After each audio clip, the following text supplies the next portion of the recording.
now, this year at TiCon, we bring you a unique grand keynote, a talk by the world's leading authority on terrorism and sophisticated crime,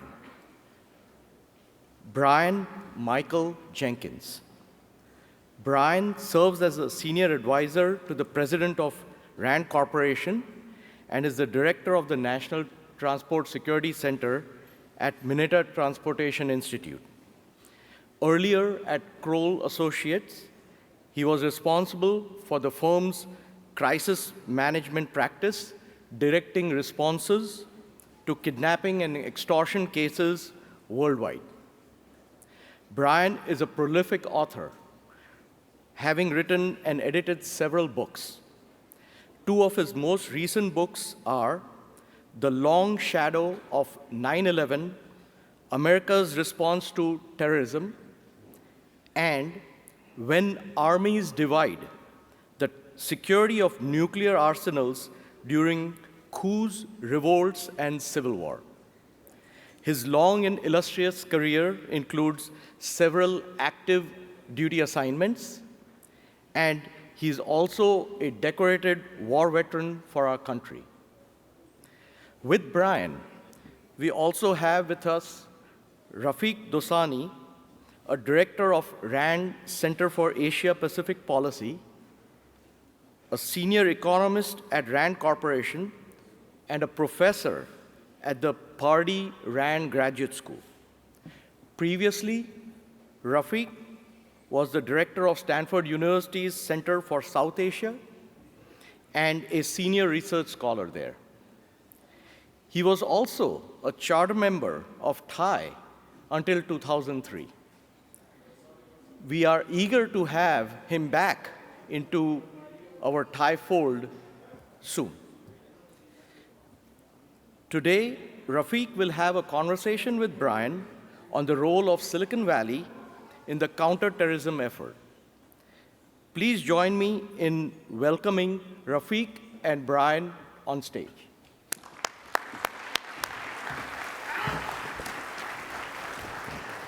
Thank you. Thank you so much.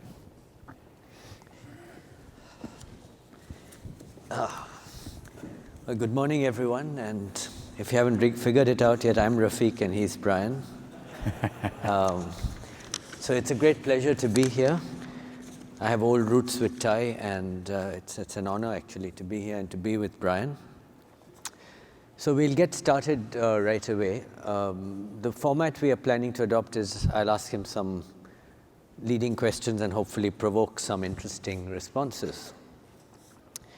So to begin, let me start by noting that in the early 1970s was a time when terrorism was starting to become very noticed, you can say, maybe not directly inside the United States, but certainly around the world and with the US as allies. And at that time, Brian had just joined RAND from the military. At that time, he wrote a memo that was to be, in some ways, internally at least celebrated, or at least recognized as important. And in 1972, he wrote this memo saying that in his assessment, the terrorism was there to stay, it would increase, its forms would change. And so the question I want to start with, Brian, is to ask you, from that memo, if you look back now, in some ways it seems very prescient. You were able to look ahead and say things that people were not expecting at that time. But I'm sure there were things that were unexpected. So could you talk a bit about that to get us started? Well, to go back to the memo in 1972, I wrote this memo and it went off to Washington to this sort of great elephant burial ground of memoranda, and we didn't hear anything more about it until later that year when there had been two especially shocking terrorist episodes. One was the terrorist attack at Lod Airport in Israel, and this was an attack carried out by Japanese terrorists, members of the Japanese Red Army, who were allies of the Popular Front for the Liberation of Palestine. And they machine-gunned passengers, shot over 100 people, on an arriving TWA flight. Most of their victims turned out to be Puerto Rican pilgrims on their way to the Holy Land.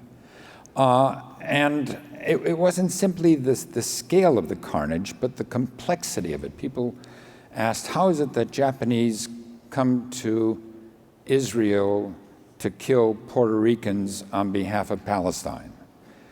That was followed in September by the Munich incident, which hundreds of millions of people watched on television. And those two incidents acted as a catalyst for a number of governments, including that of the United States, to get their acts together on dealing with this. We had dealt with small incidents of terrorism before. We had dealt with hijackings and kidnappings, but there was no formal government expression to deal with this. And the president then created something called the Cabinet Committee to Combat Terrorism. And someone there stumbled across this old memorandum that I had written in the previous March and said, well, there's some fellow out at RAND. Why don't we ask them to look at this for it? And that really began the research. Now, keep in mind, that in that memo, what I was arguing is that this terrorism was really reflecting both political circumstances, but a confluence of politics and technological developments, and that's critical.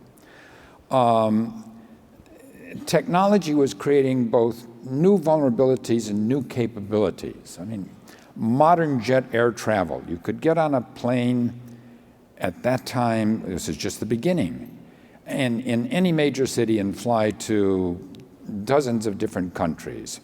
There was not going to be any more local contests. Contests were going to go global. At the same time, airliners were a vulnerability. In the terrorist view, a tin can filled with hostages at 39,000 feet. The weapons, ordinary weapons, had become commoditized. I mean, explosives, AK-47s, these were readily available. But the most significant development, and this is important right now, I think, were developments in communications. Radio, television, communication satellites, satellite uplinks, the kinds of things that made it possible to broadcast these events almost instantaneously throughout the world. Terrorism, what is terrorism? Terrorism is violence, actual violence, the threat of violence, calculated to create an atmosphere of fear and alarm. Terrorism is communications. It's aimed at the people watching. Terrorism is theater. And the ability, therefore, to reach an audience of global proportions enhanced the utility of these terrorist tactics. And I think that was perhaps the most important technological development. Now, the memorandum really was not prescient. In fact, had I truly been prescient and had forecast all of the events that actually did take place in the following decades, I'm sure Rand would have dismissed me to go to Hollywood to write movie scripts. I mean, we've seen an extraordinary evolution of things since then, both in terms of the quality of the violence, the scale of the violence, the volume of the violence, and some things we completely missed. And one of the things that we missed in the late 1970s, we were, of course, looking at every possible weapons system that terrorists might adopt. We were looking at surface-to-air precision-guided munitions. We were, of course, looking at weapons of mass destruction. But we missed one, the most important one, and that was the internet. It was just in its infancy then, but it turned out to be an extraordinary thing in the terrorist arsenal, enabling them to, again, without interference of editors or governments, to reach audiences worldwide, to speak directly to them, as a means of gathering information, as a means of creating communities of like-minded fanatics. It had tremendous importance. And it's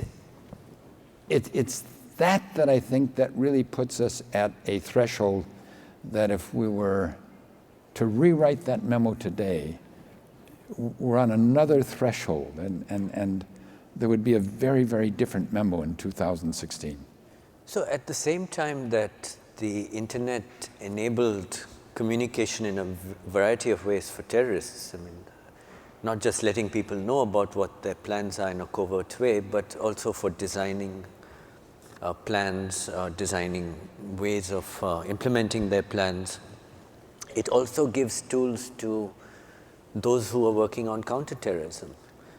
So why did that not happen, or did that happen in the scale that you expected, or have there been any wake-up calls on that? It did happen, but you know, there's an interesting thing between adversaries, and here we include terrorists, criminals, and so on. They are very agile and are able to take advantage of new technologies. They quickly do so. And so when the internet came along, criminals, ordinary criminals, as well as terrorists, were quick to begin to exploit its possibilities. Governments necessarily move slower. Governments don't create laws, institutions, government machinery to deal with events that haven't occurred yet. And once those events do occur, governments then begin to figure out how to counter that, how to combat that. But governments, while our adversaries move along at about 100 miles an hour, governments move along at about 15 miles an hour. And so if you have a technology that continues to rapidly develop, then the distance between the adversaries and the government lengthens. Eventually, government begins to do things to try to catch up, and we see that now, but that also then creates tensions. I mean, look, does the technology exist right now for monitoring and controlling society? It does. I mean, it's not a technological barrier to knowing a great deal about what we do as individual citizens. But when government begins to collect that data, that raises real questions about the relationship between citizens and their own government. What kind of information are we comfortable having the government hold on to? What rules should govern that? And that is one of the tensions we see in the most recent headlines that we're still trying to sort out.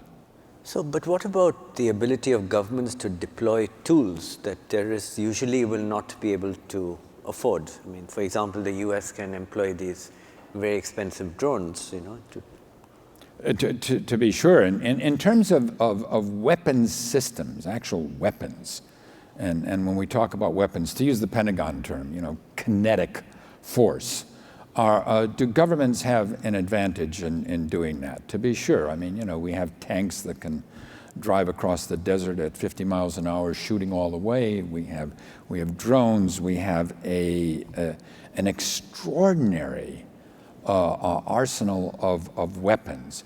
But what we're seeing now is a fundamental change in the nature of warfare itself, and that is because of a reluctance to accept casualties, a reluctance to cause casualties, because of budgetary constraints on weapon systems, because of political differences, that warfare in its classic sense, that is, armies meeting on the battlefield, is becoming less and less important. What happens on a battlefield is less and less important. Increasingly, warfare itself is about the manipulation of perceptions. It's not whether we can outgun the terrorists.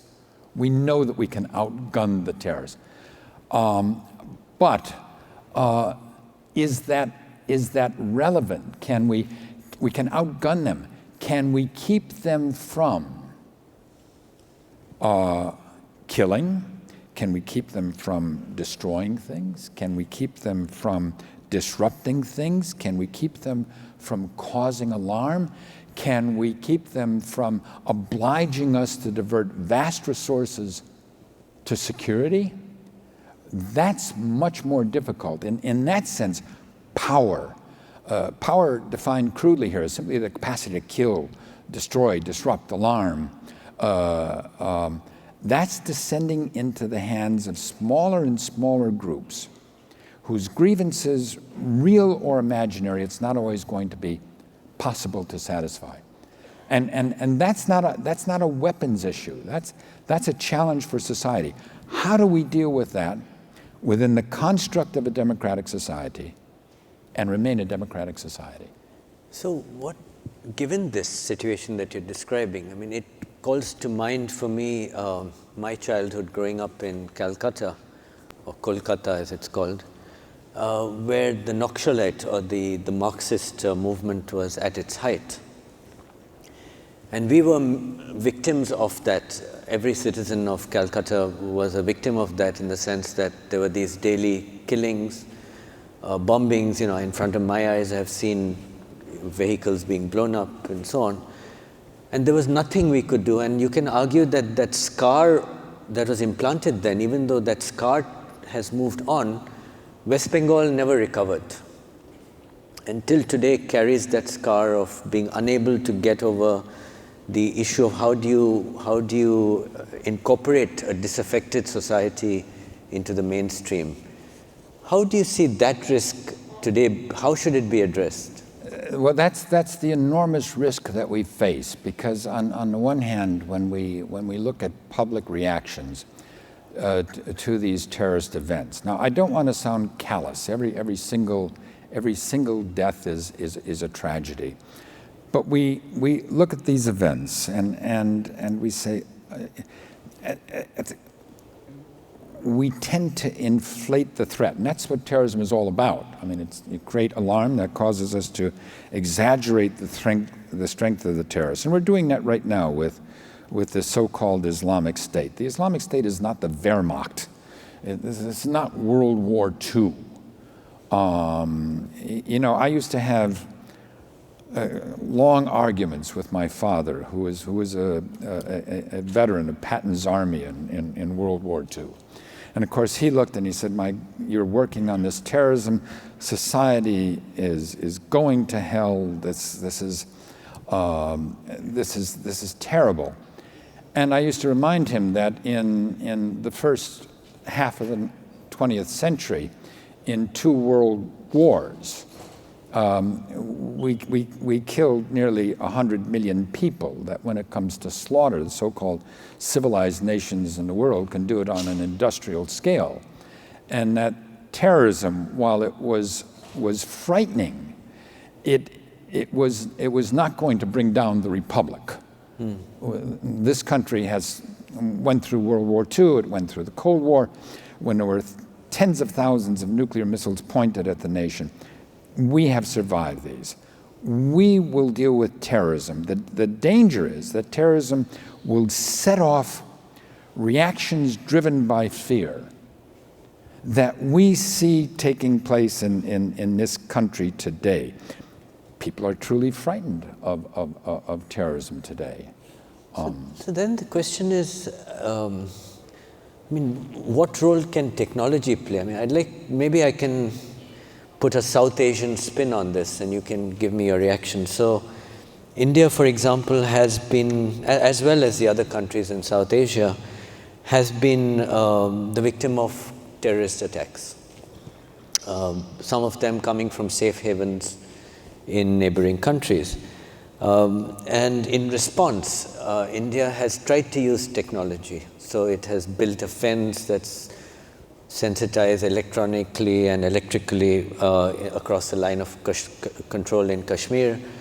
It's now working on this Aadhaar identity card system that would help identify people more carefully. And yet you had the events like in Bombay, in Mumbai, 26/11. So what's your sense of where technology plays? Did you have any first-hand information about the Mumbai events?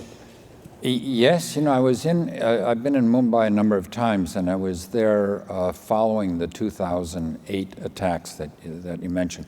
And in fact, I went with an assistant police chief, and we replicated the entire attack. That is, we were first on a boat, and we came ashore, and we went to the different sites where the attack had taken place. And it was an extraordinary, this is just me being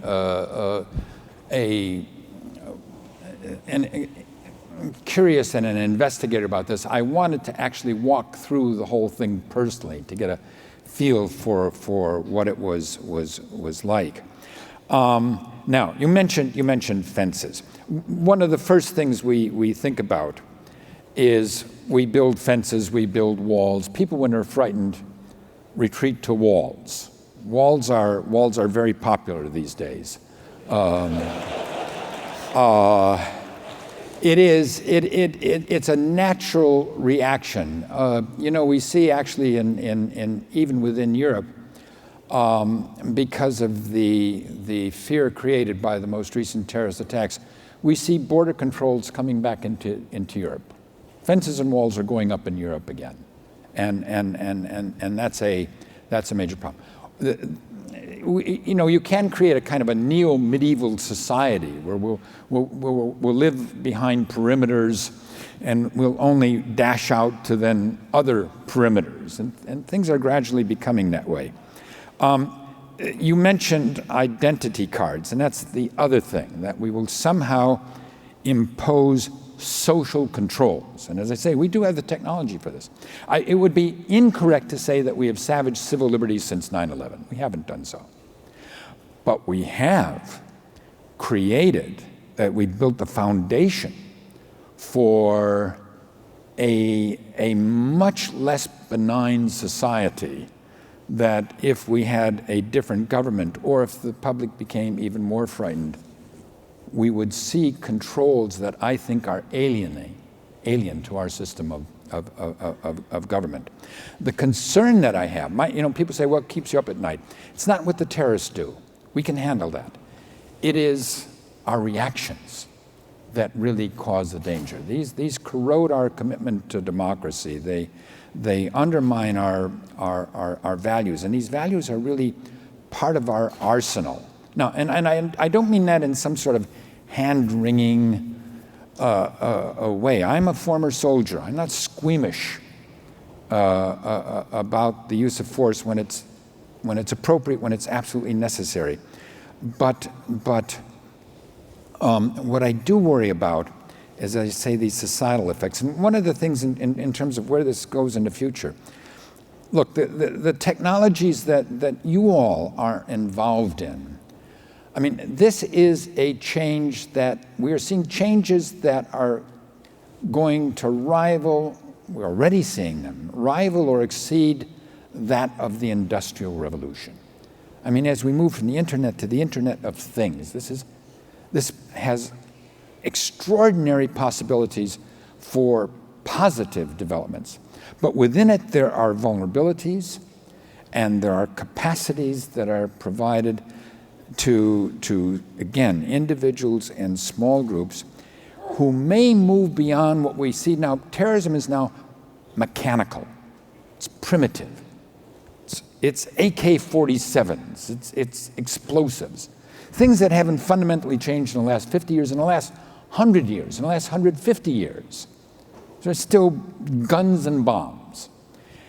That's primitive. And the question I have right now is, as we move toward this new Internet of Things, is it going to create possibilities not for a handful of violent deaths, but for widespread disruption, destruction, again, manipulation of perceptions that are going to cause even greater damage, greater fear, and thereby propel us perhaps into a tyranny. Now, not a tyranny in the sense of a Wagnerian opera where you know, a dictator will descend amidst thunderbolts and overthrow the government. No.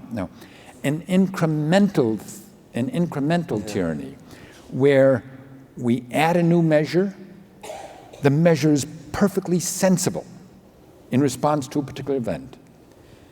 Another event takes place, we then add another measure and another measure. I mean, I can take you through an airport security checkpoint right now like an archaeological dig. And I can point to every machine and every measure and a specific incident where that was a required response. But since this is now a perpetual war, not a war where it begins and we take extraordinary measures and we defeat the opponent and then we demobilize and dismantle the measures, but a continuing perpetual war where every measure then becomes the baseline for the next measure, that becomes the new baseline for the next measure. It's an incremental tyranny, and that worries me.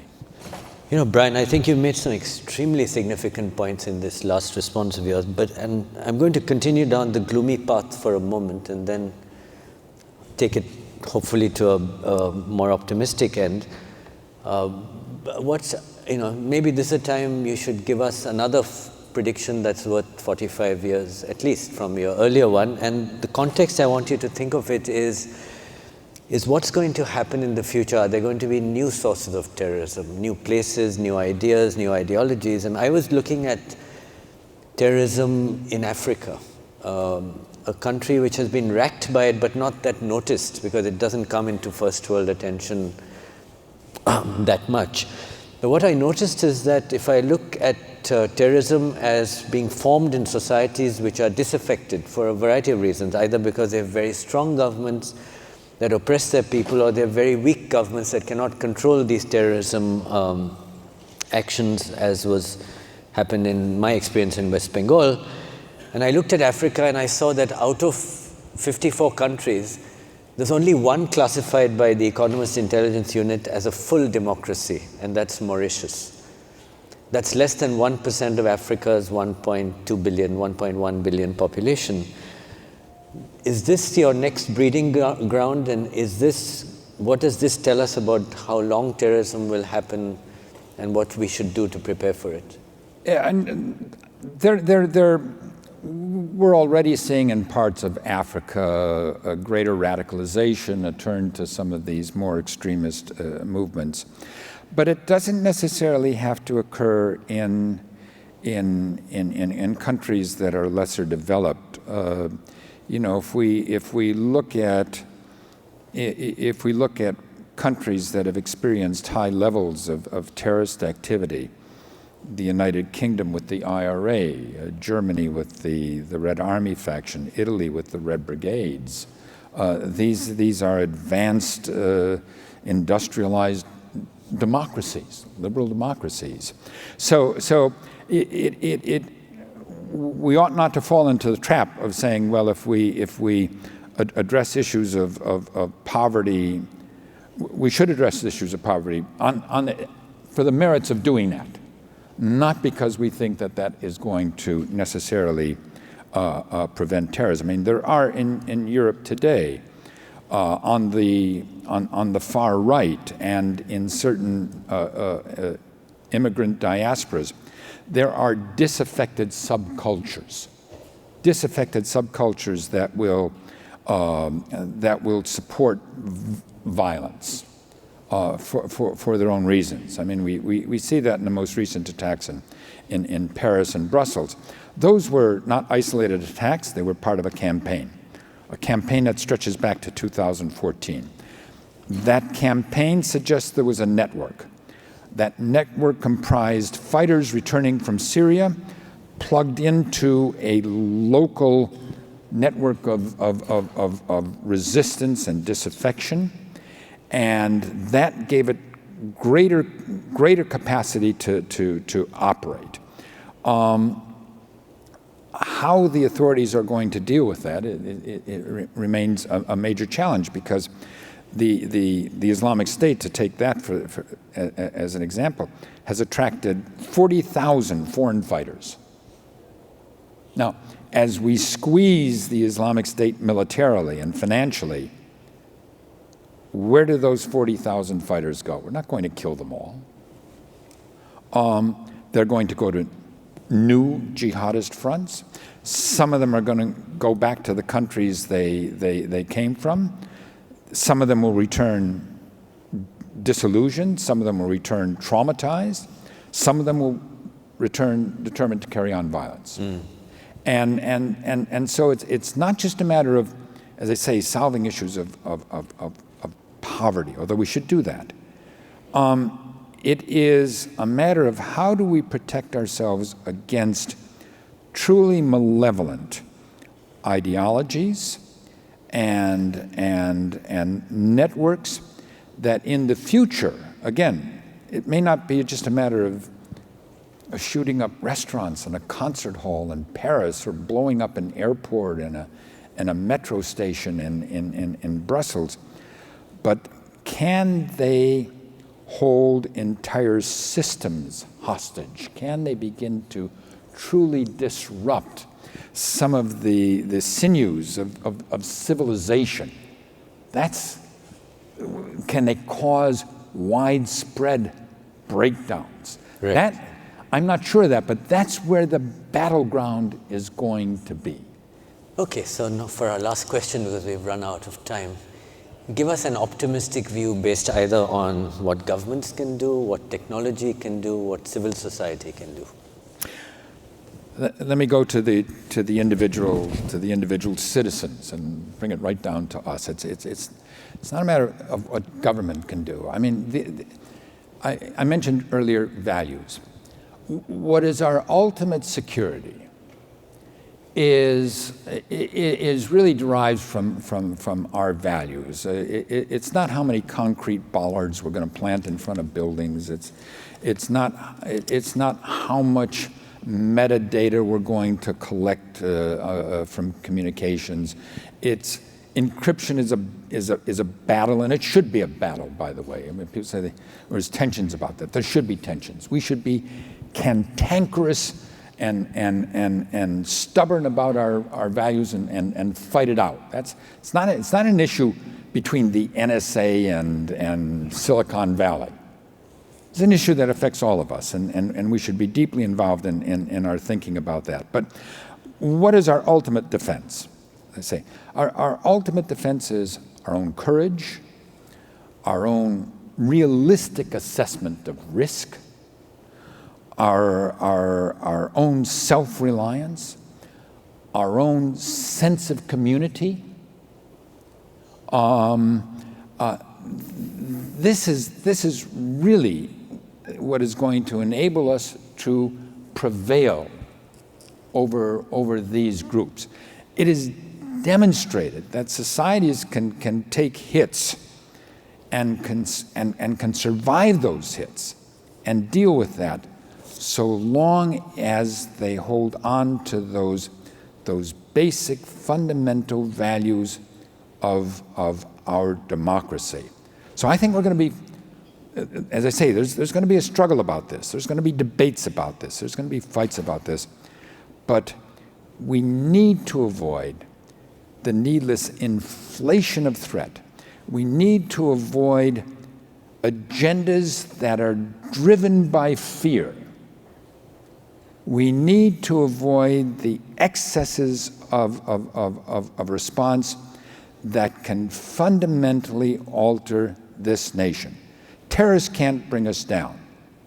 We can, in fear, commit suicide. Great, Brian. So in the words of a famous Indian sage, we have nothing to fear but fear itself. That's true. Thank you very much. Thank you. Yeah.